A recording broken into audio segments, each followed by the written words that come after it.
Good morning po sa ating lahat mga kapatid. Thank you Pastor sa pagkakataong ito na ako po ay makapagbigay sa inyo ng salita ng Diyos. And it's always a privilege mga kapatid,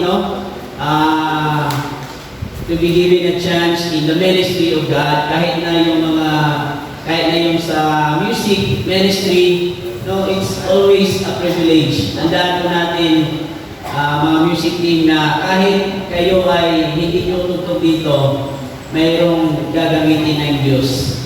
Mayroong gagamitin ng Diyos. Kung hindi kayo magpapagamit sa Diyos, mayroong ibang gagamitin. Kahit hindi ako mag-message ngayon mga kapatid, kahit tatanggihan ko invitation or yung instruction ni Pastor dito, mayroon pa rin ibang tao or mayroon pa rin ibang tao na gagamitin ang Panginoon dito mga kapatid. So it's always a privilege to be used by God in the ministry. So, of course, Merry Christmas po sa aking lahat.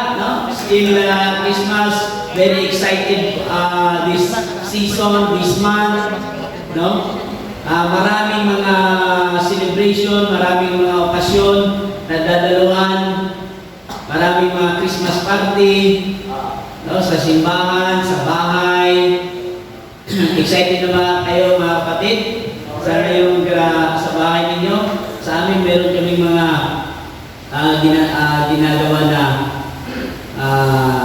giving of gifts. Pero kay minsan, ang problema sa giving of gifts, dahil sa limitado lang yung pera natin, parang hindi na natin mabigyan lahat. So, ang ginagawa na lang, medyo bunot-bunot na lang. Bunot-bunot na lang. Siyempre, kung malaki kayong pamilya, alangan naman, pila kabok ang bigyan ninyo ng regalo, okay lang sa mga maliliit na pamilya, di ba? Makapagbigay. Pero kung medyo malaki na, isa-isahin mo silang bigyan, medyo mahirap na. So, ang ginagawa na lang minsan, di ba, nag-bunot-bunot na lang. Kung sino yung bibigyan mo, ang mabunutan, yun ang bibigyan mo. So, Merry Christmas ulit na kapatid, and I hope na this season talagang ma-feel natin talaga yung spirit of Christmas. So this time, I'm going to share to you the message of God to you this morning about Jesus, the reason for this season. Amen. So, but anyway, let us pray first, Let us pray. Heavenly Father, thank you, Lord, for this time na binigay niyo po sa amin, Panginoon, to worship you by listening your word. I pray, Lord God, that the Holy Spirit will help us to understand your word today. Anoint my lips, O Lord, and bless your people today, Lord God, as we worship you, continue to worship you. In Jesus' mighty name I pray. Amen. Amen. So today, mga kapatid, ang message ko ngayon is the season, Jesus, the reason for this season. But before that, lahat po tayo excited sa Christmas. It's because dito sa buwan na ito, except sa mga birthday, dito tayo nagbibigayan ng mga regalo.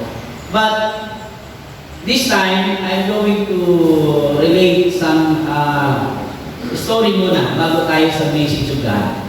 Merong tatlong magkakapatid na mga kaibigan. Itong tatlong magkakapatid, nag-uusap-usap sila. Successful na ito sila sa buhay. Ito po ang kwentong ito ay hindi po hango sa totoong buhay. Kung mayroon mang mabanggit na pangalan, ay nagkataon lamang po.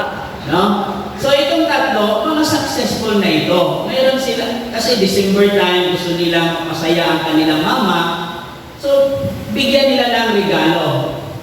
So, ang isa, the first time, sabi niya, alam niyo, ginawan ko si mama ng napakalaking bahay. Mansion. Mansion yun. Napakalaking bahay. Yung isa naman, ang sabi niya, si mama binigyan ko ng napakagandang sasakyan, yung Mercedes. Ano ba dyan? Napakagandang bahay. Malaking bahay, so mansion yan. Yun din yung pangalawa naman, anak, ay binigyan ng kanyang mama ng Mercedes-Benz na sasakyan, sports car ata yan. Pero yung isa naman, yung pangatlong anak, ang binigay niya sa kanyang mama ay paro. Ibon. Yung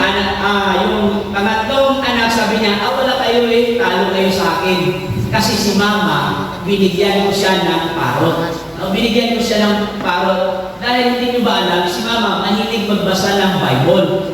Kaya lang, hindi na siya masyado makakakita kasi masyado nang matanda. No? Matanda ng mama nila. So binigyan ko siya ng parot. At itong parot, na-memorize niya ang entire Bible. No? Sa buong Bible, na-memorize niya. Kasabihin lang ni mama na kung ano ang book at saka chapter, ano na ng parot, isasabihin na niya kung ano na verse. For example, Psalm 23:1. No? So sasabihin na niya. So, yan ang regalo niya. In fact, sabi niya sa kanyang mga kapatid na 10 years yan na gin-train ng mga dalubhasa. Yung parang na yan, 10 years. Kaya, within 11 years, nagdodonate ako doon sa kanilang grupo ng 100,000 per year para sa parang na yan. So, binigay nila yan sa kanyang mama. Then, ang sabi, kasi nabigay naman. So, ang mama naman ay nagsulat, pabalik doon sa kanilang anak. Sabi niya doon sa kanyang anak, "No, ang bahay na iyong ginawa sa akin ay napakalaki. Pero ang ginagamit mo lang ay yung isang kwarto. At ang nililisin ko ay napakalawak na bahay." Pangalawa, sabi niya, "Pet, yung binigay mo sa akin, Pet, na sasakyan, hindi ko nagagamit. Alam mo naman na hindi ako nagalabas kasi hindi na ako masyado nakakita. Malabo na yung mata ko." Doon sa pangatlong anak, sabi niya, "Jan, ikaw lang talaga ang anak na mayroong magandang pag-iisip. Alam mo ba, yung binigay mo sa akin, napakasarap yung manok. Niluto ko na." Niluto na yung manok. Napakasarap. Sometimes, mga kapatid, this is excite us, no? In December, yung mga regalo na binibigay sa atin. But, despite of that na mga regalo, mga kapatid, the real reason of this season is Jesus. No? Mga kapatid, si Jesus. So this time might be a boring siguro sa ilan. We will be reminiscing, babalikan natin, or we will have a Bible reading about the birth of Jesus because this time is season where Jesus Christ came, no? Sa mundo. So in Luke chapter 2, magbabasa tayo mga kapatid magsimula tayo sa 1, no? Unti-untiin ko lang, then bigyan natin ng mga punto, no? Luke chapter 2 verse 1, sabi dito, "In those days, Caesar Augustus issued a decree," ibig sabihin yung utos, "that a census should be taken into the entire Roman world. This was the first census that took place while Quirinius was governor of Syria. And everyone went there on town to register." So, kasali doon sila Joseph and sila Mary, no? Excited pa naman si Mary na siya yung magdadala, no? Magdadala ng bata, no? Pero kasi sinabihan siya ng angel na you will be the one you will be pregnant, no, with a child. So pero mayroong mga bagay, alam niyo kapag ang Panginoon ay nagsasabi, minsan hindi kumpleto. No? Napakasaya niya. Masaya si Mary kasi siya yung ginamit ng Panginoon. Pero you know what? Mary did not expect na pupunta pala sila, magbibiyahe pala sila from Nazareth to Jerusalem to Bethlehem. So, magsasakay siya sa ng donkey. Ang donkey, wala pa naman na siyang absorber. Sige, raganana. No? For how many kilometers or miles? Verse 4, "So Joseph also went up from the town of Nazareth in Galilee to Judea, to Bethlehem, to the town of David." Pero ang Jerusalem to Bethlehem parang 6 miles lang daw. because he belonged to the house and line of David. He went there to register with Mary, who was pledged to be married to him and was expecting a child. In verse 6, while they were there, the time came of the baby to be born. So, nandun na sila sa lugar na yun. So, panahon na para yung bata ay may silang, and she gave birth to her firstborn son, and she wrapped him with the clothes and placed him in a manger, because there was no room available for them. Manger, meaning, mga kapatid, yung kakainan ng mga hayop. Yung kakainan ng mga hayop, kung makikita ninyo dyan, kung i-search ninyo, mayroong mga manger na gawa sa bato, no? Gawa sa bato, and doon ilalagay yung mga pagkain ng hayop. And there were shepherds living out in the fields nearby, keeping watch over their flocks at night. An angel of the Lord appeared to them, and the glory of the Lord shone around them, and they were terrified. No? And maraming mga preachers na mga kapatid that they highlighted yung appearance ng angel to the shepherd. No, bakit shepherd? No? Why not governor? Why not mayor? Why not something prominent in the community? Bakit doon sa shepherd? It's because, mga kapatid, alam na natin, it's because God wanted that everybody must be part. Hindi lang yung kasi sa atin, di ba, mga kapatid, kung sino yung nasa taas, given na yun. Alam na natin na kasali talaga yun lagi sila. Kasi nasa sila sa taas. Pero yung nasa mga mababa, because shepherd during that time, mga kapatid, they are something na pinakamababa, no? In fact, kahit nga si David, yun ang kanyang first trabaho, occupation, being a shepherd. So, shepherd, meaning to say, ito yung pinili ng Panginoon to involve us, to include us all. Kaya nga, minsan, kung gusto natin na tayo ay maging mataas, no, sa tingin ng Panginoon, ay yung mga nasa mababa. Baliktad, di ba? Baliktad. Kasi the thoughts of God is higher than our thoughts. Minsan, yung tinitingala natin ay yung mga nasa mataas, pero pala sa Panginoon, yung pala nasa mga mababa. So, sabi no, alam mo na nga, God doesn't, kanabang wala siyang, sabi pa sa English respecter of person. Kaya bang wala siyang pakialam. Minsan nag-usap-usap kami ni Papa ko. Sometimes came to his mind. May aras siya, kami ng pamilya, may aras siya minsan kanang ginalaw na yung pagtingin, mababa ang tingin niya sa kanyang sarili. Low self-esteem. Sabi niya, hindi ako nakatapos ng Bible school. Drop out ako. Hindi pa ako nakatapos ng army dahil nag-awol ako. Wala ako talagang napala. Pero sabi ko, well, hindi mo ba napansin pa kung paano ano ang ginawa ng Diyos sa iyo? Na ikaw yung pinili ng Diyos? No? Pero in fact, ngayon, marami nga nakagraduate. Ang simbahan nila, isa lang. Pero ikaw, ang simbahan mo ngayon, 6. Pero, yun nga, hindi ka nga nakapagtapos sa Bible school. Pero ginamit ka ng Panginoon. Something na ang Panginoon Igsoon is not, hindi siya galantaw kung ano ka. If you are just willing, you have a willing heart, kaya minsan sabi ng Panginoon, go and make disciples. Walang criteria doon na dapat ikaw ay nakapag-aral, nakapag-masters ka, nakapag-doctorate ka. As long as that you have a willing heart. And of course, ang daladala mga kapatid is the Spirit of God. Peter, during the book of Acts, si Peter, bakit naging nag-isog siya sa pag-share sa Word of God? It's not because may aral sa edukasyon. When in fact, Peter, nandun sa mga Bible lessons, mabasa natin, those people are uneducated. educated.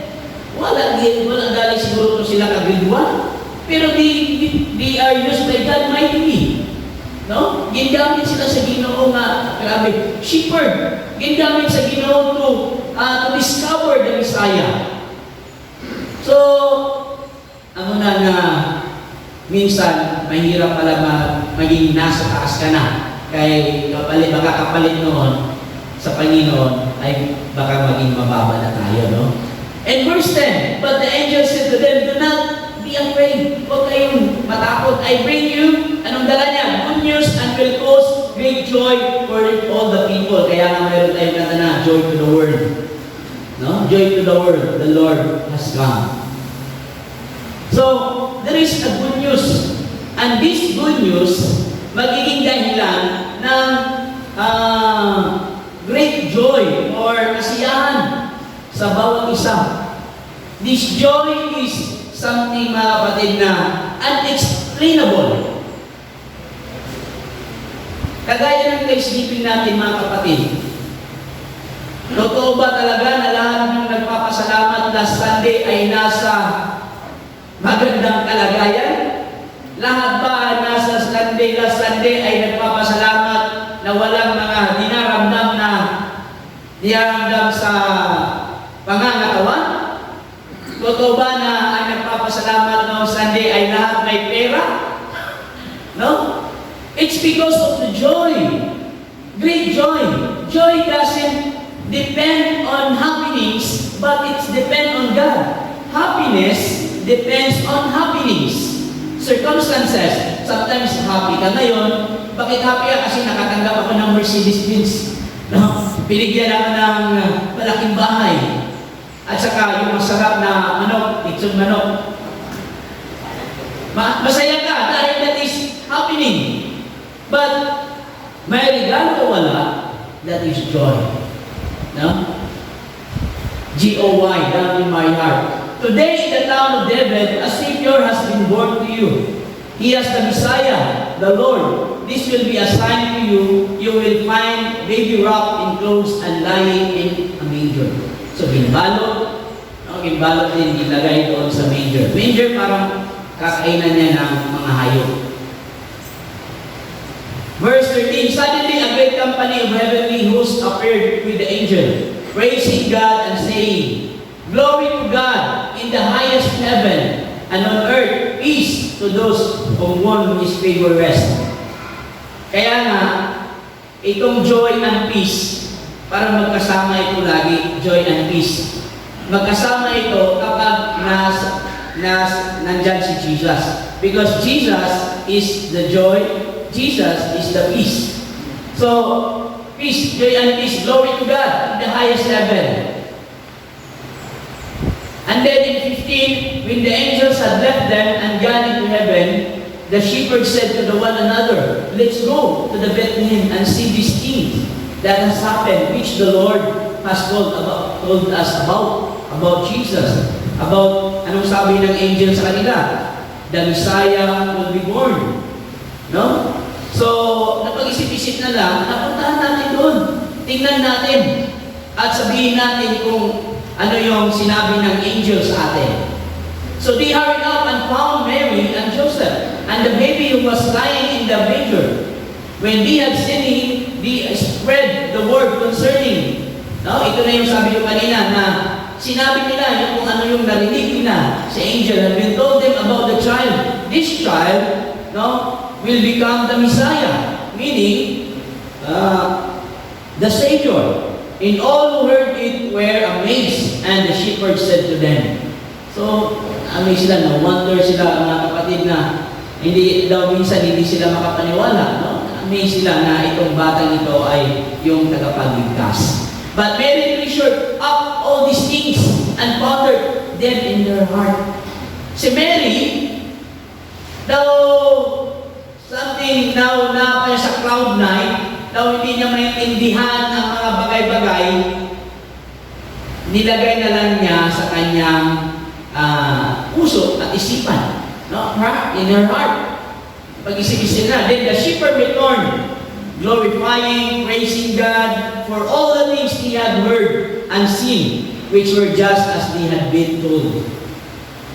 So, ang ginawa ng mga shepherd, of course, they praise the Lord. They praise the Father. No? And then, nakita nila yung bata, at saka yung narinig nila, nakita nila. So, hindi lang sila na to believe and see, no? To see is to believe din. Nakita din nila kung anong mga pinagsasabi. Now, ang pamangkot mga kapatid is, how do you respond to the birth of Jesus? Ano yung response natin? Ano yung magagawa natin bilang isang mananampalataya? Ano yung maaari natin gawin? Alam natin na ang Diyos ay pumunta dito, sabi pa ni Evangelist Reinhard Bonk, to save Israel. He sent Moses, Joshua, and the rest, no? To save. But to save us all, tayo mga kapatid, wala na siyang pinadala, kundi siya na mismo ang pumunta dito to save us all. Hindi na siya nagpadala ni Moses, ni sino pa, Joshua, sino pang mga mga bigatin na tao sa Bible lesson, kundi siya na mismo ang pumunta dito to save us all. After learning that, mga kapatid, ano kaya ang pwede natin magagawa? Ano kaya ang dapat natin gawin? There are only 3 responses na akong nabasa in Matthew. Kasi this story, you can read this one in Luke chapter 2 and then in Matthew chapter 2. In Matthew, na because after learning or knowing, mga kapatid, hindi lang enough yan, di ba? Sabi dito, knowing is not enough. We must apply. No? May nabalaan ka pero wala mo ginhimo, wala nagyapan na siya. Wala nagyapan na. Hindi, wala na siya effect. No? Willing is not enough. We must do something. Gusto ko tahan ibang na magtugtog sa kuwan. Sa simbahan. You are willing, but you did not do. No? Alam mo na ganyan na maaaring gawin. Pero hindi mo gin-apply, wala pa rin. There is no transformation. Knowing the Word of God or learning about the Word of God, if there is no transformation sa buhay mo, ilang taon ka na nagsisimba, pero sa tingin mo, parang walang nabago sa buhay, ibig sabihin, there's something wrong. So in James 2:17, in the same way, faith by itself, it is not accompanied by action, is dead. No? Yung pananampalataya, mga kapatid, na walang gawa, wala pa rin yun. Kaya nga sabi ko, may sunog, while praying, pwede man siguro tayo magbuwa sa tubig at saka ibus-bus dito, di ba? Pwede na praying, mabit ang the most lazy person, ang mga Kristiyano. Kaya nga mga Kristiyano gusto pray, Lord, I need money, Lord, financial money. Pero pag may opportunity, God give the opportunity to work. Lord, ako'y kayo ko ginawa, hindi ko ganahan ng trabaho. Ano din gustuhan nito? Ano din gustuhan nila? Gusto siguro nga ako, tao. Ariyo, tao. Siguro mga Kristiyano ng tapunan. Very lazy. No? Kaya taga trabaho, hindi. Gusto lang siguro may nakita ko itong bago mabayran na yung video, Pastor. Nakikita niyo to? Nga ang kanyang mga membro, gintuan. I-mention pangalan. I-mention mga pangalan nga, may project ata sila. May project ata sila simbahan nga, ano na yan. May trabaho. Hindi kayo nagbibigay. Ngayon, magbigay kayo.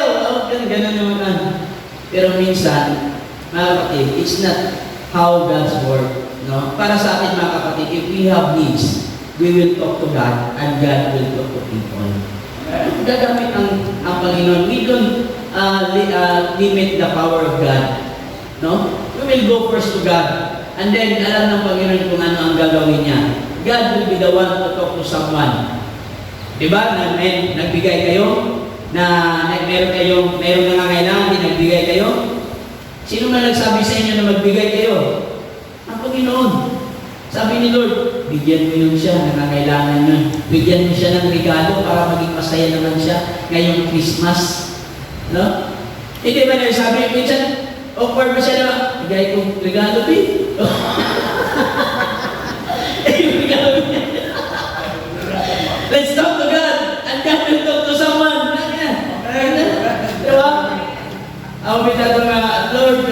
kayong nag-apply ka sa trabaho, Lord, gawin na si God, Lord. Tuluan mo mga Ginoo! Tuluan mo mga Ginoo, Lord. Gawin na si Mayor nga. Tuluan naman na. Si supervisor. No, sometimes yan tayo, mga kapatid. Kaya nung pastor, sabi ni yung upod ko nga teacher, bro. Ay minsan, bro na ilang tao sa akin, bro, sir, para yan. Bro, pakiikuan mo to, tingnan mo daw bro, anong comment mo si Neo, anong comment. Kaya, una na comment dito. Lago na, ayun pa na. Pareho lang siya ni Kibuloy. Tingko nga, hindi siguro ma'am. Mas lala pa niya kay Kibuloy kasi Kibuloy, discreet lang man to iya. Murag tago-tago lang man to iya, pero ini, di na wala na yung tago to. Grabe na yung iyang pamagay, may project ata sila. No, niya, grabe ba niya. Grabe niyang encourage. So, manaigsoon, faith without work is dead. No? Kailangan natin ng action. Alam natin na ano yung gagawin natin. So, there are three responses. King Herod response, religious leader, and the wise man. Si King Herod response, mga kapatid, pag alam niya yung mga, narinig niya yung balita that Jesus will be born, no? In Bethlehem. So, ang response niya ay parang Jesus is a threat. Eh sabi, Jesus will become king. So, ang ginawa niya, mga kapatid, ay nag-utos siya nga sa later part, napapatayin yung mga batang lalaki. O tikalo agad. Si King Herod, nagtikal agad siya. He is deceitful. Kasi mayroong mga wise men, sabi ng mga wise men, nagpunta siyempre, and you are in that place, magpunta ka doon sa medyo authority. Ang mga wise men, nagpatinpre dito nga, arami dito kayo, may nakita kami na star. Manang nga, the most very significant symbol in Christmas is hindi yung Christmas tree, hindi yung mga bulb, hindi star talaga. Kaya ako ang aral dito sa Bible, star. So, star, nakita niyo lang star, so aral dito. So, nag-ahambal ni King Herod na, kung makita niyo siya, magbalik ka mo dire, kaya maglakat mo dito sa iya, kaya magsimba ko, I will worship Him. Pero sa isip-isip niya, back in his mind, iya din na patayin si Jesus kay threat man po sa iyahang posisyon. Katulad doon ni King Saul, di ba? Na-remember niya si King Saul, nga nabalaan niya nga si David, in-anoint na ni Prophet Samuel na maging king. Iyan ang ipapatay si David. So, ano na, basta threat. And then the religious leader, ang response nila sa religious leader. Ang response ng mga religious leader, mga kapatid, ay complacency. Meaning, daw wala silang ginawa in action. Ito mga religious leader, mga scribes, mga Pharisees, no, chief priests, balaan na nila ng birth of Jesus. Kaya sa Isaiah, sa Bukong Isaiah, na-mention na dito, na-prophesy na nga Jesus will be born in that place. Alam na nila yan. Pero itong mga tao ito, itong mga religious people na ito, walang ginawa. Pabayaan na, wala lang. After knowing na ganyan, wala lang. Bright ko na yato ni sila, mga bright kay ginamemorize na nila ng Torah. No? Memorize na nila ang Bible. So, pero wala silang ginawa. Yun nga, sabi kanina, learning or no information is not enough if you will not do it. Kung wala kang action, alam mo kung anong gagawin, pero hindi mo man ginawa, wala pa rin yun. These people like that, not the religious leader, alam nila na ang Diyos, Jesus will be born, pero wala silang ginawa. Hindi nga nila hinanap doon. Saan kaya dito? Specifically. Kasi alam na nila eh. But the wise men, itong wise men, mga kapatid, ito lang sa mga responses nito, ang medyo napakaganda, mga kapatid. Because they were there, although these wise men, they are not Jews. No? Hindi ito mga Jews, hindi ito mga Israelites. In fact, sabi na doon sa commentaries na parang ito, they are from the East. So meaning, sabi ng mga commentaries, na might be, they are from Babylon. So these are people that are not belong in the line of David or in the Israelites. No? Mga Jews hindi. So, the wise men, punta sila doon, and then they find Jesus and they worship Him. So, amo na igsoon ang dapat na responses natin. We will worship God. In Matthew chapter 2 verse 11, sabi doon, and going into the house, they saw the child with Mary, ito yung mga wise men, his mother, and they fell down and worship. Sabi ko kay Janice, fell down? Ano kaya nasa ibang translation? No? Kung fell down na, hindi lang na, ano ba, something na nag-load, kaya ang load, kneel down, no?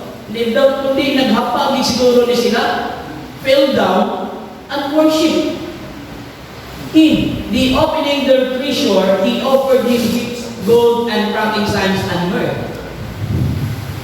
So, they worship Him. Kahit na, wala man ikapating ng mga kuhan, I don't know whether, encounter we got, but these people, wala kang nagapati kay kasi they are pagans, nagani sila mga Diyos. So they are just following the stars. No, they are just following the stars. Astrologers. So they fell down and worship Him. And then they open their treasures. They offer Him gifts. Mao na nga, karon ang dapat makadawat ng regalo, si Jesus. Tani, si Jesus. Ang mga nag-birthday sa December. The opening their treasures. No? And they offered Him gifts, gold and frankincense. Ang gi-offer nila tatlo, no? In meaning, sa meaning ito, gold, most likely ang gold gina-offer na siya sa mga hari, mga royalty. Magkataga, kita mo sa mga movie, no? Sa kanang mga Bible movie na si Solomon, taga na yung mga bisita mo, hatag yun na rito, basta mato kay pinahon ka sa hari, na yun kay dala. Na yun dala mga treasures, no, mga gold, kaya para sa hari. Mo na ang ginhatag nila, una. Pangalawa, yung frankincense, science, no? Ini siya, ginagamit niya sa mga pari. Ginagamit nila ni para ni sa pag-connect natin sa Ginoo, no, pag-worship, pag-offer. So, this is something connotes to us na Jesus is God. No? Jesus is God. Jesus is King, Jesus is God. And the myrrh na ginamit nila is representing the suffering of Jesus. Mali ang tatlo ka sa regalo ni Jesus nga nag-represent sa iyang coming na sufferings. Kasi ginagamit niya siya sa kanang ano mo lang mag-imbalsa mo dahil sa ilang kain. So, question is, what gift would you like to offer to God today? Di naman na makahatag o gold. Di naman na makahatag o frankincense. And then, myrrh. No? Sa tuwa karon, ano ang mahatag nato sa Ginoo nga regalo? Ano ang maaari natin ialay na handog para sa Diyos? In this verse, Romans 12:1, mga kapatid, therefore, I urge you, brother and sister, in view of God's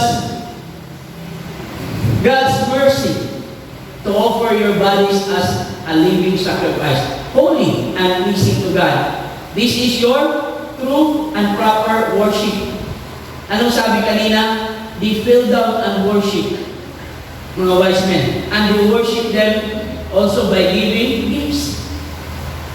Ano yung gifts na pwede natin, maaari natin maibigay sa Panginoon as a living sacrifice? I will end in this last slide. ABC.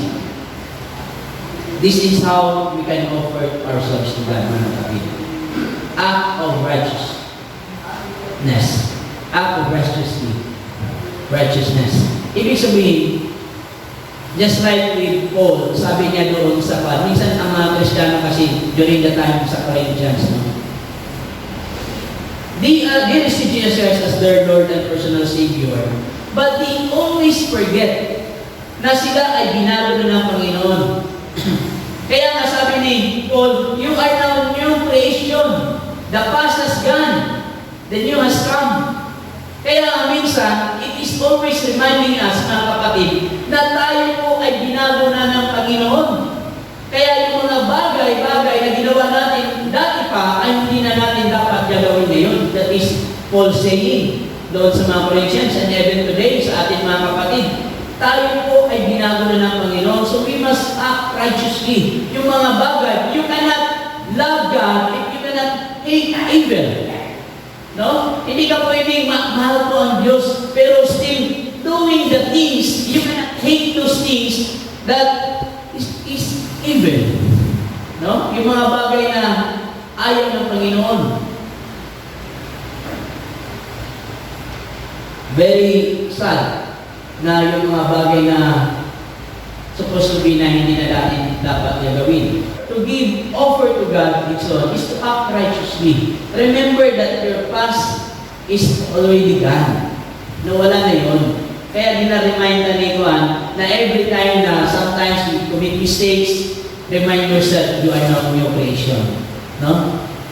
Ang problema kasi ay baka nagkamali ka na, mag-ano ka pagit, magrasong ka pagit nga. Si King Solomon gani, ako man to, saan to? King Solomon gani, ako man to, hindi na to siya ngayon.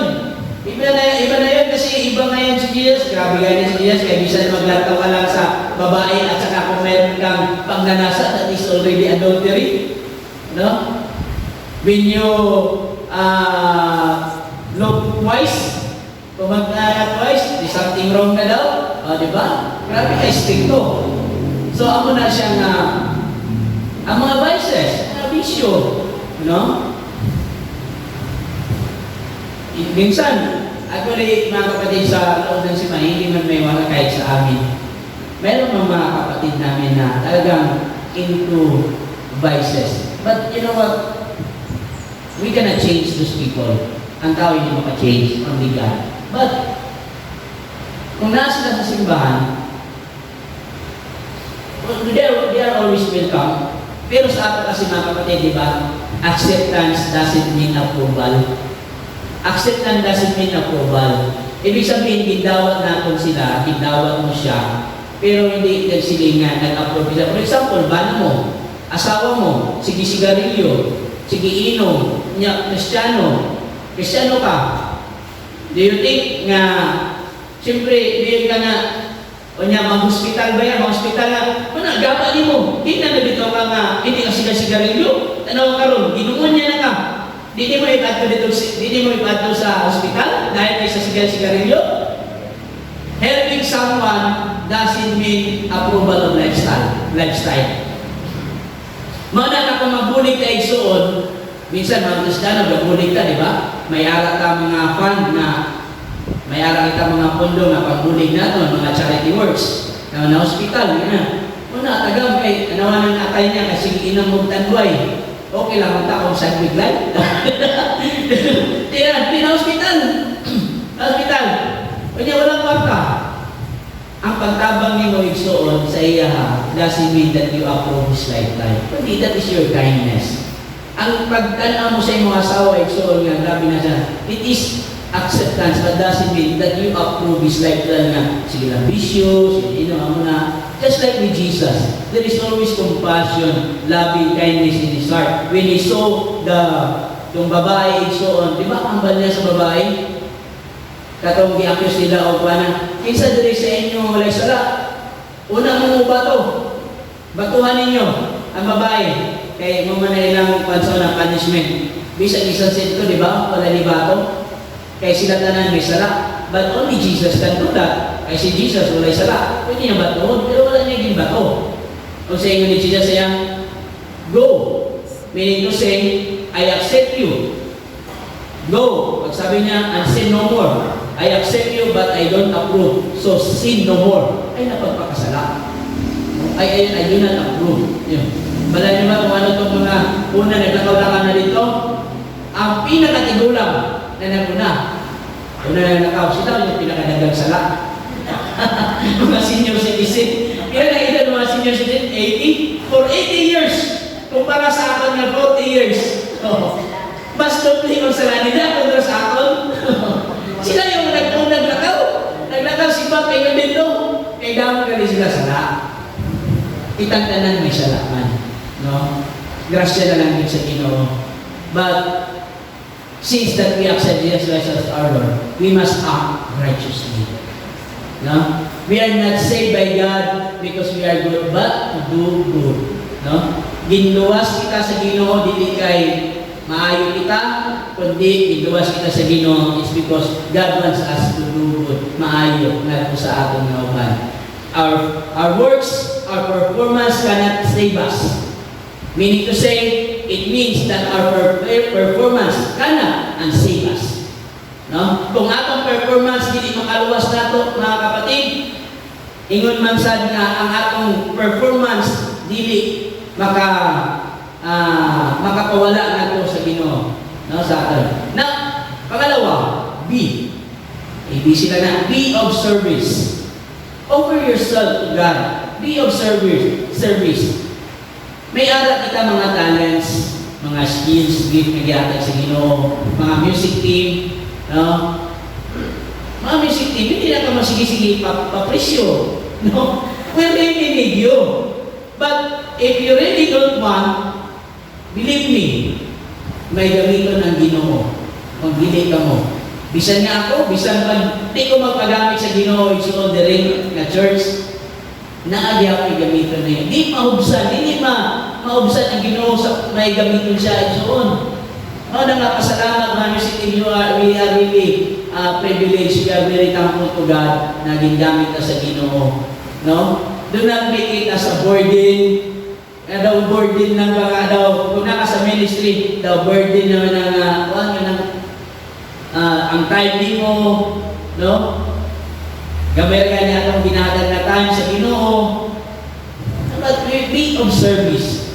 Mabalaan na ako nga may ginahimo ang simbahan na kailangan na ito tabang, kailangan na ito bulig, no? We need to act on it.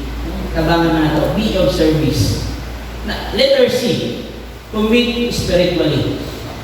Commit spiritually, meaning to say that we will, sabi, always ma-remind ko sa preaching ni Pastor, na we will always commit to a strict training. No? Strict training talaga. Walang training if we want to mature, because God wants to be mature.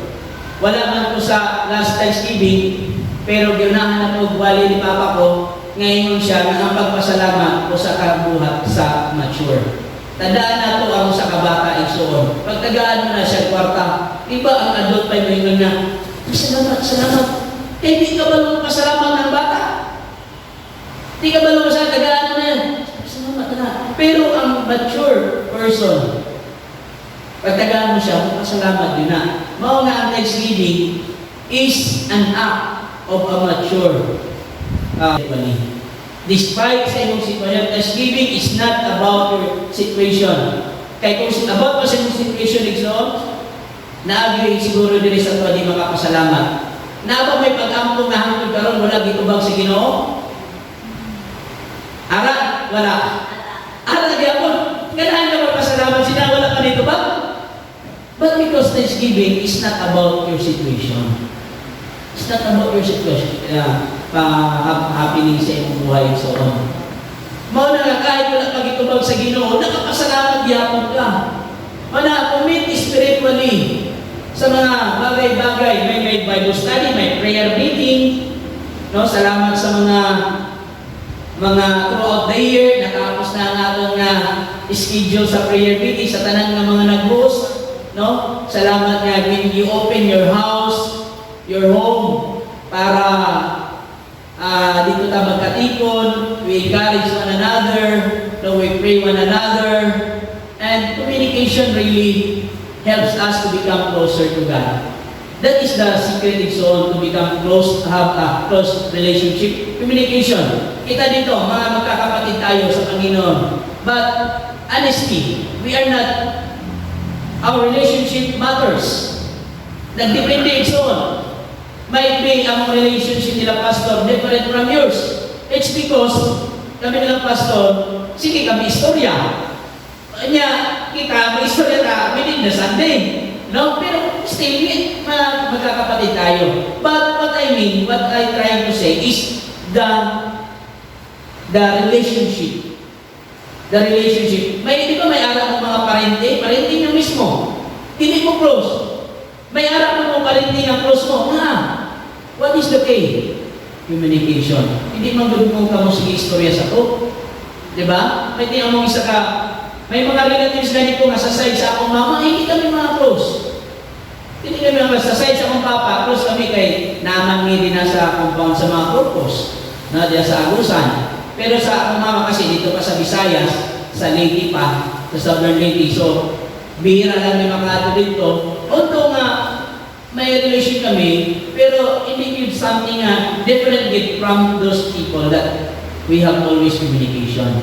So, commit our life, commit spiritually to God. Let us involve ourselves. You know, maximum involvement, maximum learning or maximum growth is a result of maximum involvement. We must involve ourselves into this kind, no? In panimbaho natin, mga activities natin. Or in fact, siguro excited naman ako sa next year, no? Ilan na lang ka-Sunday? 2 Sundays na lang. And sa amon man, ginambalan namin ni Papa nga sa tanan ng mga pastor naman, no? And nga narinig na sa down, no? Nga this year, 2025, our team is stronger. No? Stronger ang ano. So getting more stronger in this year, 2025. So kami year, ang Lord nga, nanan nga, 2025. So excited. Nanan na sa buhatan sa Ginoyson in 2025. Grabe, ma-amaze ka. So, amazing sa trabaho ni Lord sa Tuayson, pinaka-amaze ng ligtas na niya into the pit of the hell. No? So, kamo na nga dapat, we must offer ourselves to God.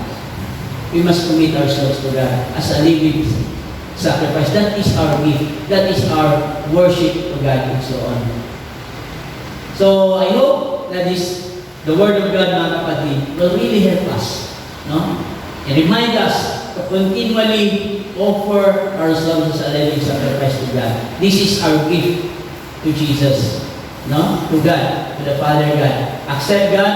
Remind yourself always that you are new creation. Now, the things has gone. Past has gone away. You are now new creation. Bago ka na, mga kapatid. So, act as a new one. Act as a new one. O, hindi na natin ito. Kung mayroon ng mga time na magkamali tayo, babalik tayo sa dating gawin, remind yourself, nagbago na ako. Binigyan na ako ng bagong buhay ng Panginoon. Amen? Amen. Hallelujah. Bigyan natin mas gawang palakpakan natin buhay ng Diyos.